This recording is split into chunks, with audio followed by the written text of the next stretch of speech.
This is Where We Live from Connecticut Public Radio. I'm Catherine Shen. More than 130 million households owns chickens in the U.S. That's according to the National Library of Medicine. That's a lot of chicken owners, and that's a lot of chickens. According to today's guest, chickens are one of the most common birds in the world, but this doesn't make them any less extraordinary. Author Sy Montgomery has spent years profiling a lot of exceptional species, including hawks, turtles, and even the octopus, just to name a few. And she says chickens are something special. Joining us now from her home in New Hampshire is the one and only Sy Montgomery. Her new book is What the Chicken Knows, a new appreciation of the world's most familiar bird. Sy, welcome back to Where We Live. I'm thrilled to be back with you, Catherine. And for our listeners, if you have chickens, we want to hear from you this hour. Let us know what your experience has been like. Join the conversation, 888-720-9677, or find us on Facebook and Twitter at Where We Live. And if you have photos, send them to us too, because we want to see them. And so, Sy, you have written so many books on animals as we've mentioned earlier. What made you want to go into learning more about chickens? Yeah, I totally hear you. I mean, I've chased tree kangaroos around the highlands of Papua New Guinea and swum with octopuses and sharks. And why chickens? Well, exactly because these are animals that everyone thinks they know, which makes sense considering there's like 4 chickens for every human on Earth. But we don't. Almost everything we think we know about chickens ends up being wrong. What are some of the sort of common misconceptions, which I know we'll be digging into throughout the hour, but just anything top of mind? Oh, absolutely. Well, one time I was sitting next to a nice man on an airplane who, I mean, I always end up having these animal conversations with people, go figure. And he was telling me how chickens are stupid and dirty and mean. And I asked him, well, what gives you that impression? And it turns out he worked on one of those awful factory farms where animals are crowded together and they're all diseased and they're all psychotic, as any of us would be. So we don't know chickens. Most of us, when we meet a chicken, he's dead and cooked on your plate. And that's not the best time or place to meet anybody. No one's at their best when they're dead. So I had decades of living among chickens.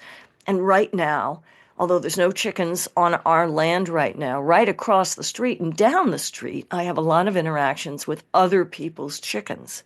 And I am here to tell you that they are smart and they are clean and they are extremely affectionate.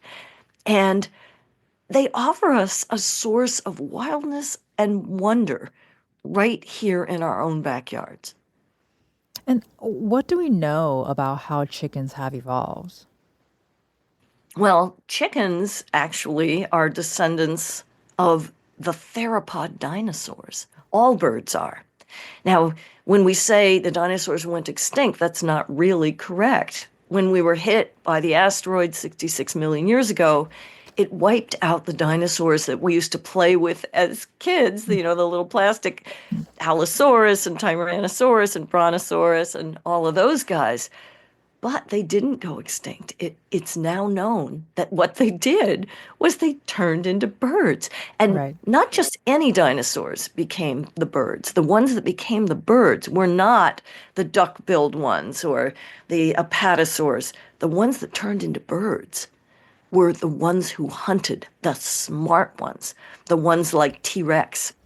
And we now know that T-Rex probably tasted like chicken. Like everything tastes like chicken. Well, I want to share this description that you have in your introduction, because you were describing a moment where you're lying on the ground and something's going on. And this something catches your eye, and it's scaly, reptilian, yellow feet, heavily armed with long pointed claws, and just above the toes, curved knife-sharp spurs are purposely striding towards you at face level. And it's funny because when I was reading this description for the first time, I'm thinking this very specific scene in Jurassic Park where a dinosaur was, or the human was kind of playing around with the dinosaur's whatchamacallit, the paw, I guess. And then your next sentence, you write, it feels like that scene from Jurassic Park where the humans are hiding from the hunting velociraptor, an animal from which, in fact, your avian assailant is descended from. So it's so fascinating I think it's kind of semi-common knowledge that we know that chickens are sort of descendants from dinosaurs, and yet, like the nice man sitting next to you on the plane, very aggressively describe them as dumb and dirty. How do we get here? How did we start calling them by the wrong name? In other words, how is it that we think this about them? Well, one I think is human hubris. Um, and there's this very old idea about birds not being smart, about bird brains, because the bird brain is organized differently from our own. And birds tend to be smaller than we are, although some are as tall as we are. I've met some in Australia and in Right. Papua New Guinea. Um, but as we know, as we carry our cell phones in our pockets, anything can be miniaturized. And a big brain like ours or a whale's doesn't necessarily mean that that animal is smarter than one with a small brain. I think also part of the reason that we see animals in general is lesser than us is we want to eat them. And I don't eat them. I've been a Mm-hmm. vegetarian for over 40 years, but it helps justify our, ruling over others if we think they are less than. But I feel like I'm surrounded by animals of all kinds. That makes me feel far more secure in this world, surrounded by essentially family.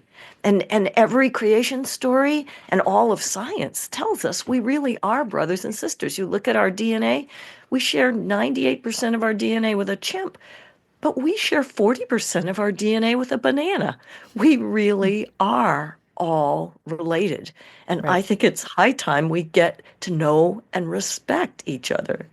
Well, and we've had this sort of connection point conversation right before this moment about how we're sort of in a time, I think, where we're learning to respect our fellow animal family, and with the amount of research and information exposure that we have, we're finally kind of at a place where we're realizing that, oh, a lot of our previous thoughts about these animals are actually wrong, as you're sharing today.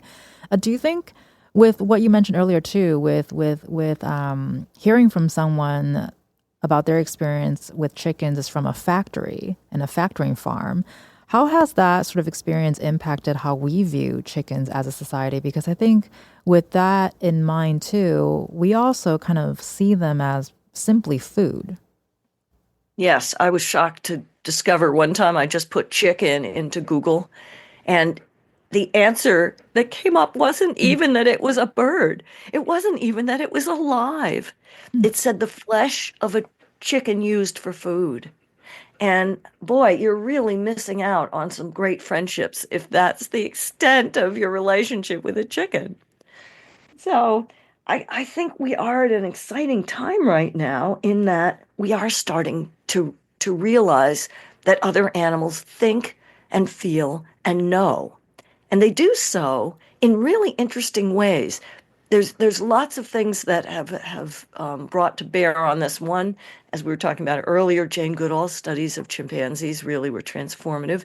Two, we have all kinds of interesting new tools to examine neuroscience and the brain.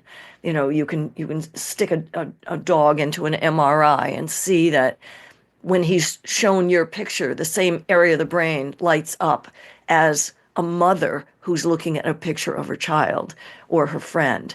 But in addition to this, scientists are now asking biologically relevant questions of animals that's allowing us to see how smart they are. And one of the examples is one that was done with roosters in a laboratory in which they were looking to see if they could understand the mirror test, which is rightly or wrongly often used as a measure of self-awareness. If you look in the mirror, do you know it is you? Mm. Or do you think it's another person or another animal. And there's plenty of animals that don't like looking in mirrors, and I'm one of them. But also, even gorillas don't like looking in mirrors because it's a direct threat to be looking into someone else's eyes. And if you don't realize at first that the mirror is not you, you Right. think you're looking directly in someone's eyes. But this researcher um, showed mirrors to roosters and then played alarm calls. Chickens have lots of different calls that they use to transmit complex information, including what kind of predator is coming. And they don't just utter it like you would if you saw a poisonous snake on the floor and just screamed, as some people thought a lot of animal vocalizations was just expressing an inner state and not communication. So these roosters, when they were surrounded by a hall of mirrors and understood that the mirror was their own reflection, when they were shown a predator overhead, they said nothing. But if they were surrounded by views of other live chickens, that's when they called out the predator call. So they understand the mirror is their reflection, and they also clearly understand that when they see a predator, this is a threat that they need to transmit to others of their kind, and is not merely an expression of their inner state. And so I want to talk about your own experience owning chickens, but with what you just described, did this surprise you how smart chickens are, especially with your own experience too? Because it was a new experience for you getting your own flock. Yeah, I always go into any relationship with a new animal with beginner's mind. I don't know what to expect because if you go in Mm-hmm. with expectations, you're likely to fulfill those and miss out on the really good, exciting surprises. Sure. So I had no idea. I just knew that I was in for a great ride. My dear friend Gretchen Vogel gave us our first flock of chickens as a barn warming present when we bought our house. And she raised them in her trailer in the next town over. And we visited them as they were chicks and played with them, and they were totally sweet. But I was really worried when they first moved to our house that they wouldn't know that they lived here and that they would wander off and just get lost. And I've done that. We moved a lot. Mm-hmm. My family was military, and I remember getting lost in our own backyard one time when we moved to Virginia. But these chickens were so much smarter than I was as a child. Gretchen told me, don't worry, they'll know where they live. And if you just keep them in for like 24 hours, when you let them out, they'll figure out that they live here now, and at the end of the day, they'll come back. And, day one, I'm gobsmacked by their intelligence. And it turns out there's all kinds of scientific experiments that show that they are spatially really gifted, that they are terrific at intuiting the boundary lines of their property, the center of any space, which I'm terrible at. But Yeah. what they are really great at, which again, I had no idea, what they're great at is relationships. This is the most important thing to a chicken, is their relationships with others in their flock, and their flock may include other animals and people as well. And that was the case with mine. They were incredibly sensitive to changes in relationships. We hear a lot about the pecking order and we think it's all about pecking, but it's really about order. It's about, your place in your community. And that's something that we value. My chickens, every time I would come home, my chickens had free range all over our property. They would see me and they would mob me like I was the Beatles. I'd never gotten such a warm reception. You just feel great when you see your chickens. But they came to feel this way about other people in my life as well. And it was clear to me that they understood that our family and the next door neighbors had become one unit. And they understood that even before I did. I was just amazed. Well, it's so mind blowing to have this realization that, like we've been talking about, how our relationship with chickens has always been very transactional. I think maybe that's the Right. phrase to describe. So you don't really think about them as being affectionate, and just learning that how instinctively they know where their home is, and how they know where they're going. And I share very similar sentiments with you, Sai. I'm not very good at directions either, so they one up me on that already, and that's okay. I'm very okay with that. And with your description too, sort of talking about how they value family, and of course I'm using human words to describe what they're feeling, but they also have their own distinct personalities and culture. So what do we know about chicken personalities and how different they are? Well, my chickens definitely each had distinctive personalities. And when these two little girls and their mother moved in next door, this became even more evident to me. Little girls couldn't resist but naming Mm, the chickens. And I, having grown up in the military, there's a saying, never name the chickens. And right. so I wasn't naming them. But for example, there was we had one named Pickles, and she was a challenged chicken. Mm, She actually was born with a deformity in her brain, and she didn't peck straight. And she was lower on the pecking order, but no one pecked at her. Everyone kind of looked after her. So the head chicken is not a despot.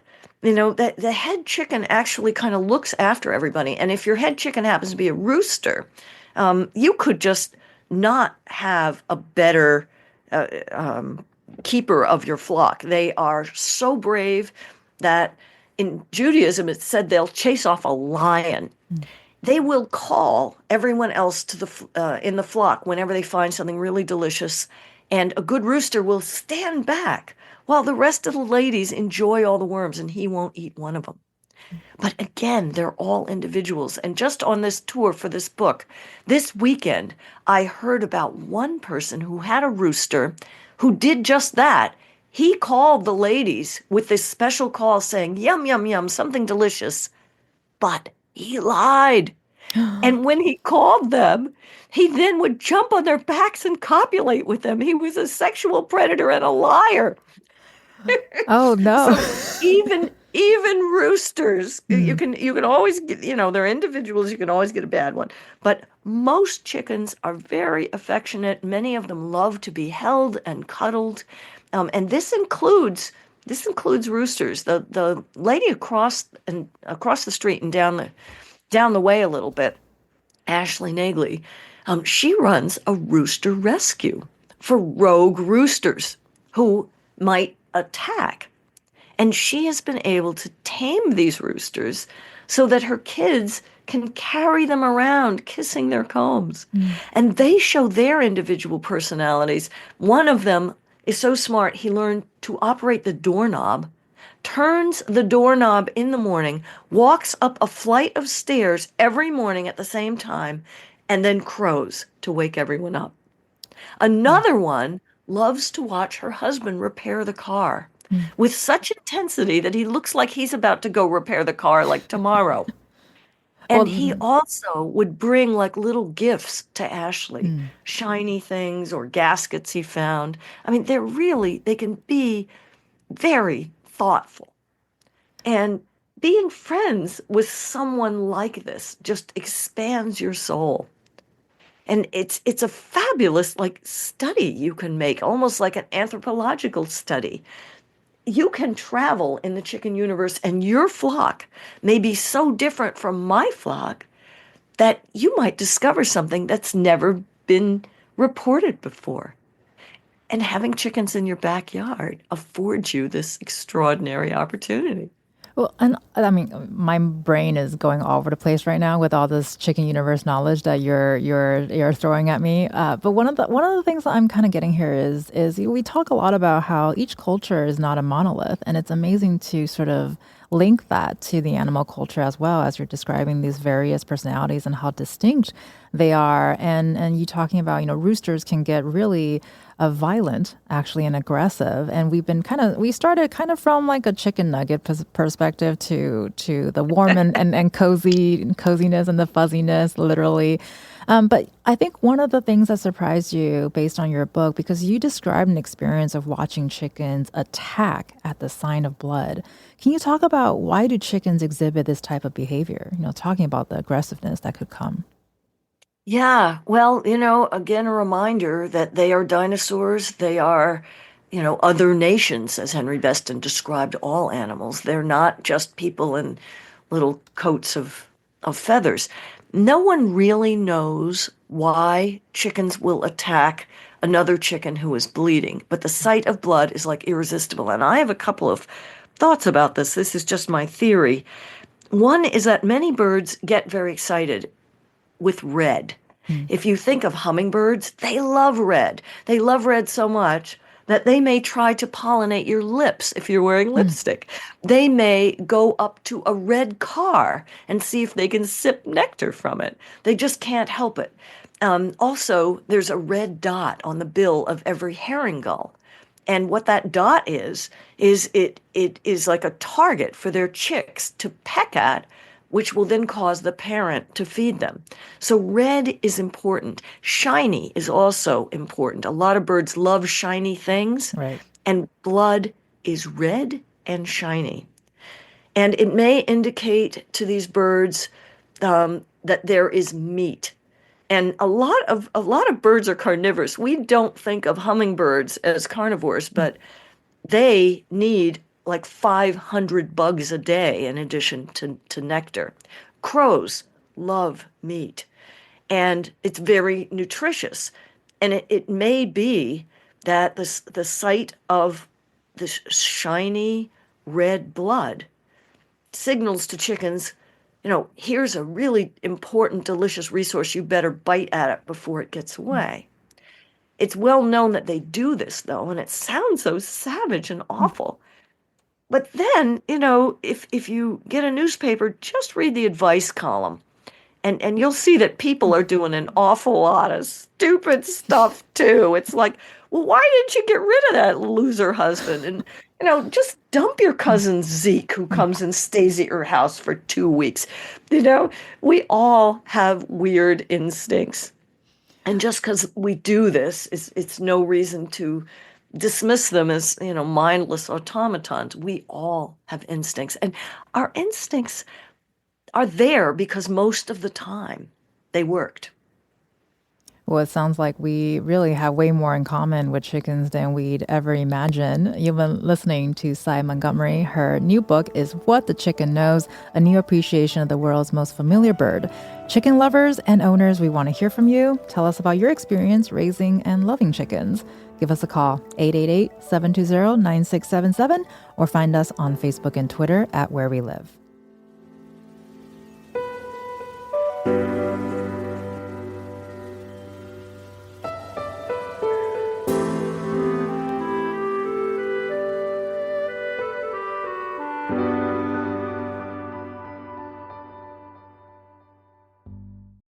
This is Where We Live from Connecticut Public Radio. I'm Catherine Shen. This hour, we're exploring the world of chickens with Sy Montgomery. She's an author of many books about extraordinary animals, and her latest is What the Chicken Knows, a new appreciation of the world's most familiar bird.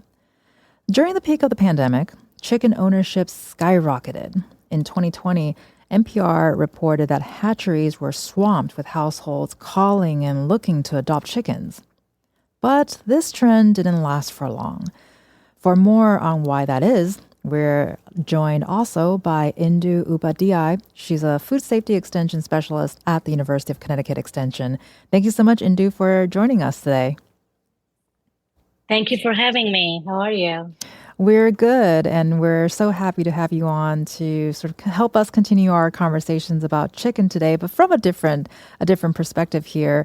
We mentioned earlier, a lot of people looked into adopting chickens during sort of the peak of the pandemic. Can you give us an idea of what does chicken farming and hobbyists look like in our state? Because we did see some people sort of literally pick this up during the pandemic, but then kind of let go of it. Yes. So during the pandemic, of course, it was a tough time for most of the Connecticut residents. But all of them did want to have, say, like a sustainable food supply at their own home without actually having to contact folks outside to protect themselves. So we did get quite a few calls regarding how to raise my chicken, how can I, start a backyard flock so that, at least I'll get a regular supply of eggs every day. We also had a few meat growers who wanted to, meat growing birds are easier because they're for a shorter time, like for 6 to 8 weeks. And so they are able to grow them and then process them in their own home itself.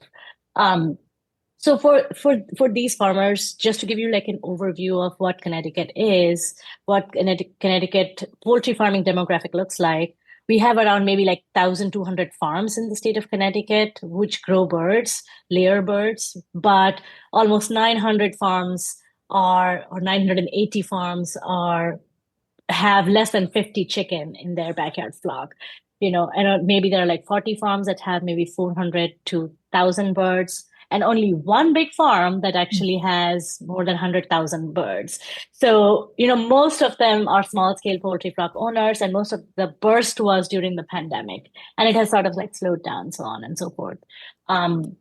With broiler farms, there are around like maybe 140 farms or so. Again, they are very specific for their own processing, but it's still picking up. I got a lot of calls from small scale processors who wanted to develop their own processing unit, maybe in the last 3-4 years. And I'm happy to say that many of them have really developed their operation. I work with some of them and they have developed their operation. They are now taking in more birds, not just from Connecticut, but from outside state. So, that's like a basic picture of what Connecticut has so far. And it has been growing. Yes, people have realized that it's although compared to other livestock, chickens are easier to raise. So that's why there was so much more interest in chicken, because they're smaller, they are much more productive than, say, if you want to be a dairy farmer or a, goat and sheep farmer. But also realizing that, you need to take care of the birds. You need to have things set up before you actually buy your birds or get your chicks. That has been an important education that we've been giving as part of UConn Extension. And part of that, and part of that sort of small scale with people coming in wanting to have backyard, chickens. With what you're saying, what are some of the things that you share with them to prepare them before they actually go in and do and bring in the materials, bring in the animals? Because it sounds like most animals, they're a much bigger commitment than one might think, despite how small they are. I agree. Again, like I said, although chickens are easier than other animals, you still need to take care of, what are the requirements. First thing you need to check is with your town, if they have any zoning permits or not. Because, even in Connecticut, there's no like state regulation on whether you can raise chicken or not. Each town has permits for their residents to whether they can raise or not. Roosters in general are not allowed because of the noise, because of the noise that they create. But hens are allowed in some towns. Say, for example, in New Haven, you can have up to 6 hens, but with no roosters. They are allowed in residential properties, as long as you have coops and fences and that they are located in the rear yard and that they are at least 25 feet away from the street and like 5 feet away from your property lines. So New Haven has a good outline of what you need to do if you want to have a backyard chicken. But for, in complete extreme, it's West Hartford, where this town does not allow any chickens at all or any livestock on residential property.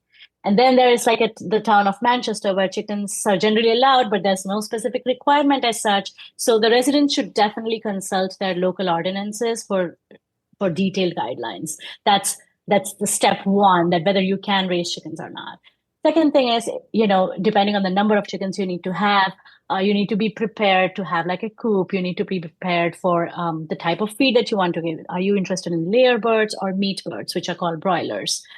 Whether you want to grow them for just a short time or a long time and keep them maintained. So, get the feed, get a water, get a coop organized. And, if you want to raise them in pasture, then, make sure you have land enough for pasture.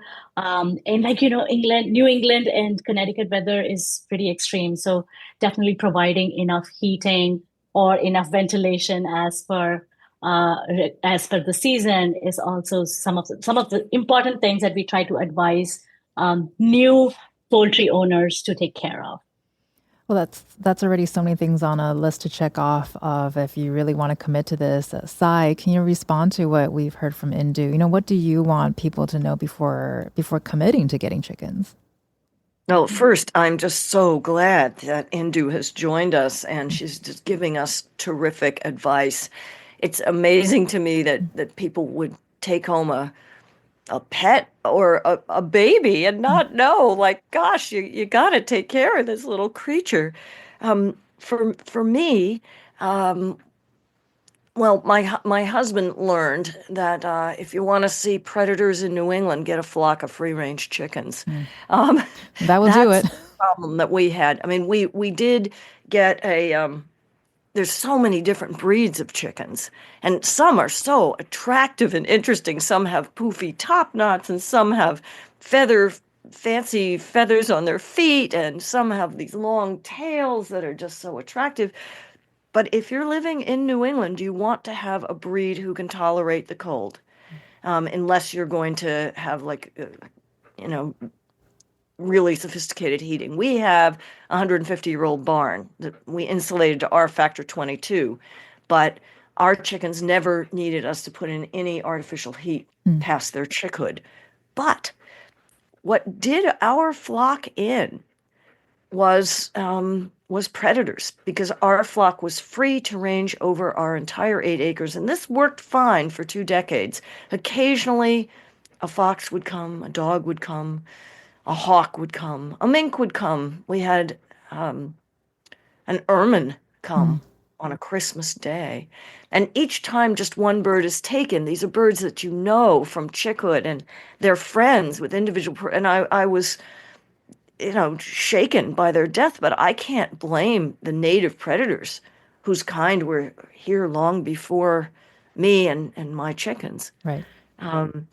But there came a point at which I realized that our setup and the placement of our old house and our old barn, that there wasn't a safe way that I could keep chickens free ranging, and that they were going to be picked off by predators. And it was then that my last chicken moved down the street to a different setup where I would still get to visit her and where she made friends with the rest of the flock, and all was well. Well, I'm glad she was able to find a safe space, because I don't know why I was surprised by this, but when I was reading your book, I was having all these chicken feelings, and that was just not what I was expecting to happen when I was reading it. And we've had conversations on this show before too, in terms of people adopting pets during the pandemic, and later on, unfortunately, started to abandon them. Are you or are we seeing an increase in abandoned chickens and roosters since the pandemic, Sai? Yes, statistically, that is in fact happening, and a lot of shelters are being overwhelmed with chickens, and particularly roosters that no one wants anymore. And this was why Ashley Nagley, across and down the street, started her rooster rescue. People were just dumping their roosters in the woods, and what a horrible thing to do. And she would adopt them. Sometimes they were given away because the rooster went on attack, and she would tame those roosters down. And to me, it was astonishing. She says, if your rooster starts to attack you, what should you do? Exactly the opposite of what you think. I would think, you should just stand your ground. Many people think, well, you should fight back and show him who's boss. But she says, if you got a rooster on the rampage, what you do is you pick him up and cuddle him and carry him around with you when you do your chores. And my God, it works. I've seen these rogue roosters turned into perfect gentlemen who are safe and cuddly with children. And it makes me wonder if maybe we should change our entire penal system. I mean, this works really, really well. You're literally smothering the rooster with love and cuddles Yes. of love. That kind of also makes me wonder. It goes the other way too, where humans we love our plushies. I wonder if there's a comfort in that goes both ways. Indu is laughing, Yes. but there has to be some truth to this, right, Sly? No, it's totally true. Many, many animals love gentle touch. And this was how I got to be friends with octopuses, these animals that, last time we shared a common ancestor was 500 million years ago. But octopuses love gentle touch too. But it has to be consensual, of course. Right. If no one likes to be grabbed and cuddled. I mean, even though all of us, when we were children, we had that aunt with the giant bosoms that would like smother you at Thanksgiving, and you would dread it. So you don't want to do that. But most animals enjoy gentle touch, and we enjoy giving and receiving it. Proceed with caution is the advice here. And can you I think this could be a question for Indu or Sy, whoever wants to take on this, maybe both of you. We just received a question from a listener, Nima. Thanks so much for writing in. Can you please talk about the needs of chickens and how someone would take care of them? There was a movement for micro sanctuaries during the pandemic, and they were talking about how to raise chickens in apartments and houses. We'd love to shift our perception from seeing them as commodities and shed light on them as creatures and not just commodities. Thank you so much, Nima, for that question. I think Nima actually echoes a lot of what we've been talking about is changing our perspectives on chicken, or about chickens. So let me go with Indu first. Talks of micro sanctuaries and how to take care of chickens. Are those possible? Thank you. I feel like this, especially during the pandemic, this was a concern and a discussion point among a lot of people living in closer spaces and apartments. And as long as, we take care of our pet dogs, right? So as long as there are guidelines that are available to what to do for chickens as pets, they are, like you said, I really like the fact that you said they're like plushies, and maybe it goes both ways. Sure. And, so I feel like as long as there are like guidelines, the bird is well taken care of, disease free, and is able to easily adjust to your apartment and your residential guidelines. I don't see why not. That could be something that if the government allows, can be looked into. So I see a potential for it, and it definitely needs to be a little bit more discussed with other organizations. But I don't see why not, because again, as a pet, like how we have our dogs and cats, they can be trained as well. So the theme is make sure you check on the ordinances and read up on what you want to do to make sure that you can do the thing that you want to do. Well, thank you so much for that response. And thank you, Nima, for writing in. We got to go to break, but we'll be back to continue our conversation with Sy Montgomery, who's the author of What the Chicken Knows, and also Indu Upadhyay, who's with the Yukon Extension. Let us know if you own any chickens in your backyard. We would love to hear about it because we want recommendations on where to find the best local eggs. Join the conversation, 888-720-9677, or find us on Facebook and Twitter at Where We Live.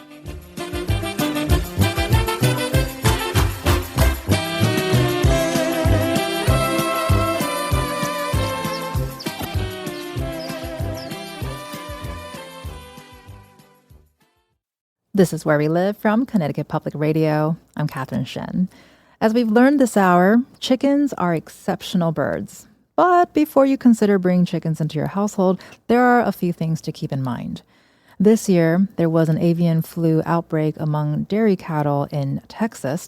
Connecticut officials say that the risk for avian flu here in Connecticut is low, but there are some precautions chicken owners should take. Ahead of this hour, we spoke to Connecticut Department of Agriculture Commissioner Brian Holbert, and here's what he wanted our listeners to know about this outbreak. But we want to make sure that people go in with eyes wide open and understand what the potential risks are for their animals, and how they can create a very good situation. So you want to keep your animals covered. You want to make sure that they don't have limited exposure to wild birds. So if you have a pond, you want to try to keep the wild birds off it, or make sure that your birds are not going to the pond where the wild birds, the migratory birds, are coming through. If you have feed, you want to make sure that you keep it, in a container that's not going to be available to wild birds to do, or don't throw feed out in the yard or in the pasture where migratory birds could mingle with your birds. if you notice, if you have those birds and you notice a number of different symptoms, lack of energy and appetite, the birds aren't eating, the eggs, they're not producing as many eggs, or they're misshapen. If they have discoloration on different parts of them, or swelling and nasal discharge, coughing or sneezing in an abnormal amount. Also, if a large number of the birds that you have are dying suddenly, those are all potential symptoms and signs of an H5N1 outbreak in your flock. And the best thing to do is to call our state veterinarian, the Department of Agriculture state veterinarian, at 860-713-2505. If you don't feel comfortable doing that, or you'd rather go directly to the United States Department of Agriculture, the number to reach the area veterinarian is 866-536-7593. And here is Connecticut Department of Public Health Commissioner Manisha Jutani. We need awareness for exposure to poultry, exposure to sick poultry, and I would strongly advise anybody who has any chickens in their backyard, or recreationally maybe are going to visit a friend's farm, or some other kind of exposure, to just be alert about that you really don't want to be going close to any chickens that don't appear well, because again, we don't know what might happen exactly, and that's why we're staying attentive about it. But I think what we really want people to know about is that the risk is very low at this point in time. That was Connecticut Department of Public Health Commissioner Manisha Jutani, and earlier you were listening to Connecticut Department of Agriculture Commissioner Brian Hulbert. And back with us is Sy Montgomery, who's the author of What the Chicken Knows, and also Indu Upadhyay, who's the food safety extension specialist at Yukon Extension. So, Indu, you've been listening to both voices and in regards to what's happening here in Connecticut. Can you respond to what we just heard? Because it sounds like, in addition to needing a lot of space and time, chicken raisers also need to be aware and take precautions to keep their birds and themselves healthy. Yes, I agree. And I think Connecticut Department of Agriculture and Public Health has done a phenomenal job in containing the avian influenza cases by their education and by their biosecurity protocols and things like that.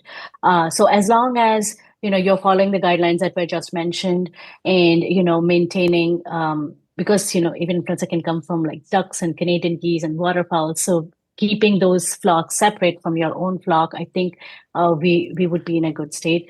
I think we haven't had a flu avian influenza H5N1 case since like early January. So Connecticut State has been really forward in it.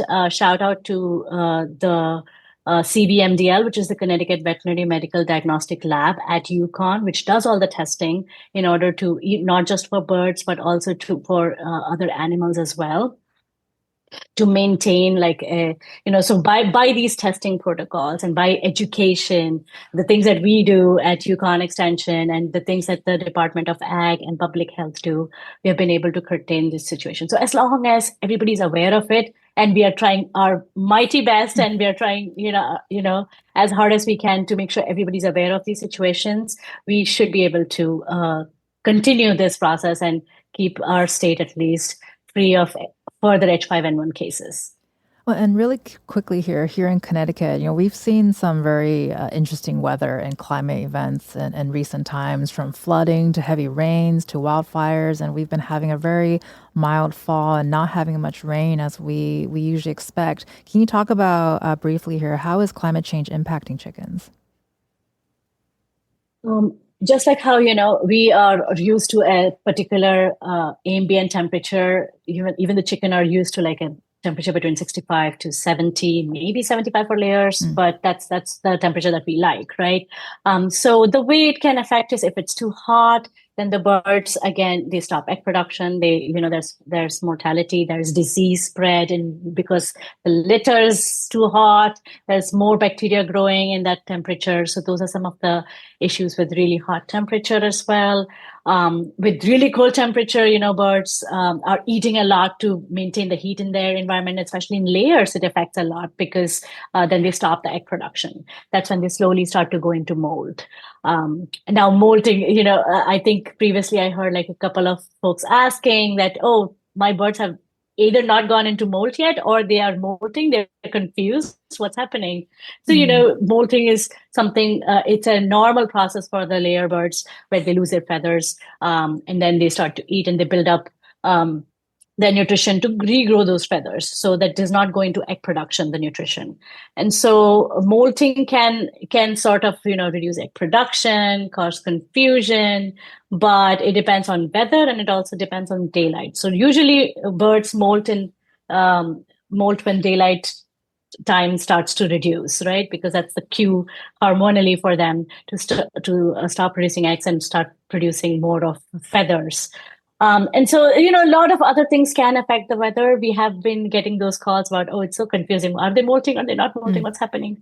But as long as, again, the information that we provide is make sure the birds are comfortable in a temperature that, either you provide them extra heat if need be. If, you don't have insulated areas like how Sy has, then you could probably provide some extra heat. Or if they're too hot, then you provide good ventilation, some cooling, and spaces like that. So as long as you keep the birds comfortable, are aware of their normal physiology of molting and what happens, I think that should be okay. Yes, there have been a lot of changes especially in this year that we have seen because, even now the weather is pretty amazing for November.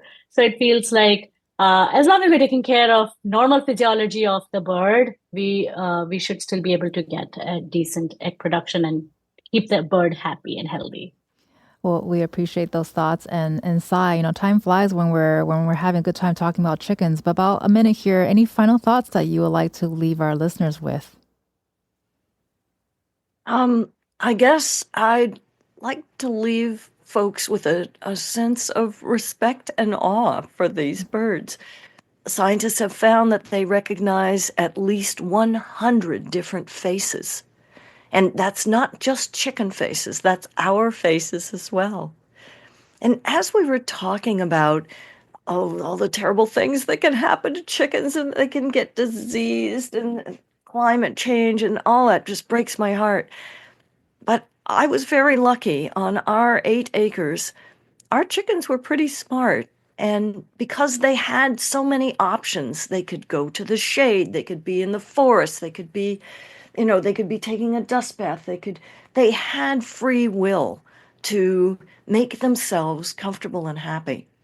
And other than one chicken who got an egg stuck in her and actually had to have a hysterectomy at the vet, except for her and attacks by predators, I was blessed with a really happy, healthy flock.